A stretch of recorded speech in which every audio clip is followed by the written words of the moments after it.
would you do if you felt you had been born into the wrong species? When I started feeling that I was non-human, I was around 10 or 11. An increasing number of people believe they are more animal than human. I would definitely say that I have species dysmorphia.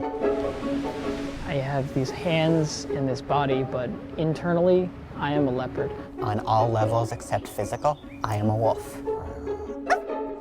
Joined by a belief system and a growing internet presence, these people are meeting and forming relationships. We are raccoon and leopard. It's not too relevant to whether or not we love each other. Primal instincts take over, and before you know it, you're clawing and biting your other half to pieces and wondering why the both of you are enjoying it so much. For the first time, we are welcomed into the world of human animals. I began to get concerned because it sounded like almost like mental illness to me. My child telling me that he's half animal. These are paperworks for my name change to my wolf name, which is Shira Wolf.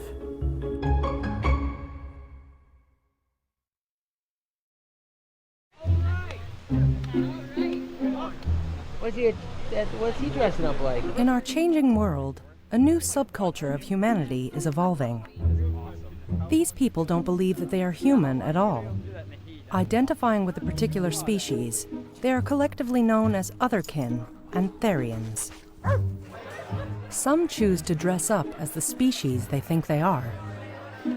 Otherkin and Therians live all over the world and share one common belief. They think they are animals.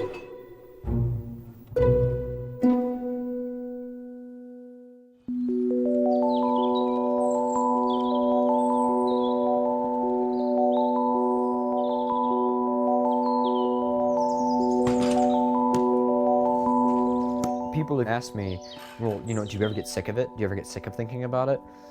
Do I ever get sick of thinking about my elbow? I don't really have to think about it. It's just there. It's just a part of who you are. Caleb Carges lives on the outskirts of Buffalo, New York. He is not your usual teenager. My species is, well, definitely a wolf.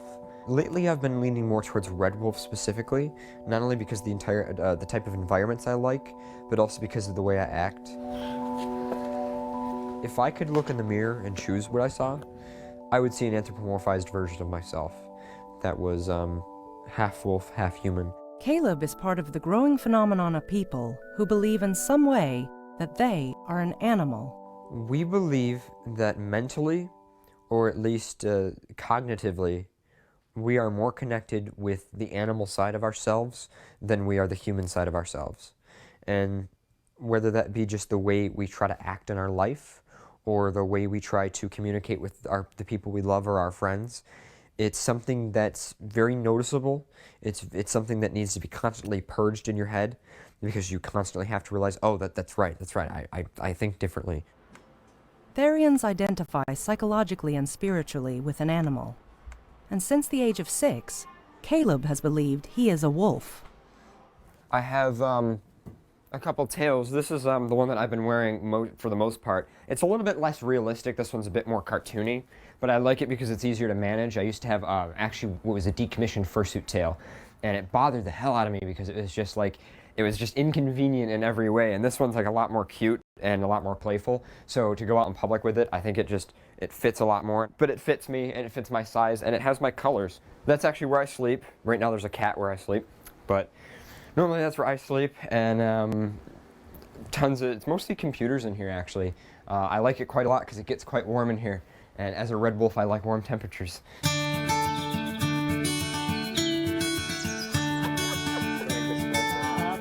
Caleb lives at home with Dad Jim, brother Chris, and his mom, Mary Ellen.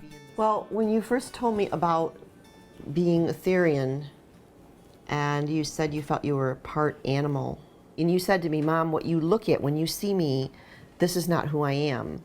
I'm actually somebody very different. I questioned if you were schizophrenic or mentally ill. And then when you told me that, when I asked how long you had felt this way, and you told me it went all the way back to when you were around 6 years old, that you had been carrying this with you, that you really felt that part of you was this wolf. I've come to really accept it and support it.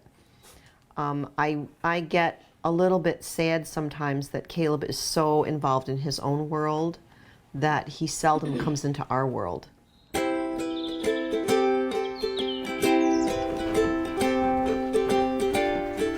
Caleb is not unique in his beliefs.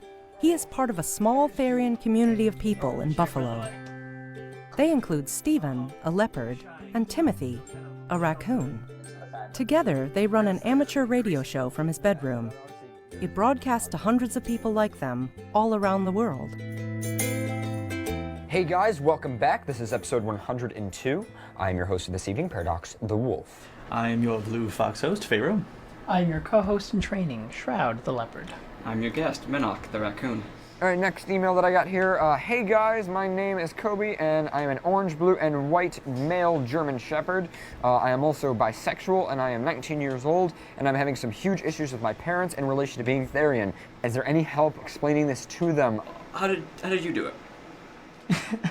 I don't even remember. Oh. I barely touched on it because my parents just didn't care. My mom just wanted me to be safe. My dad said that I could have whatever beliefs I wanted as long as I wasn't hurting anyone. Oh, you hurting had it easy myself. too. Yeah, it was easy. When my mother found out, she asked me if she had done anything wrong as a parent. and I was like, no. My parents always the live and let live type, as long as you're happy kind of people.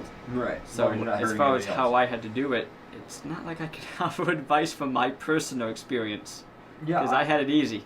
Caleb and his friends are fortunate that they are content feeling like animals. For others, though, this is not the case.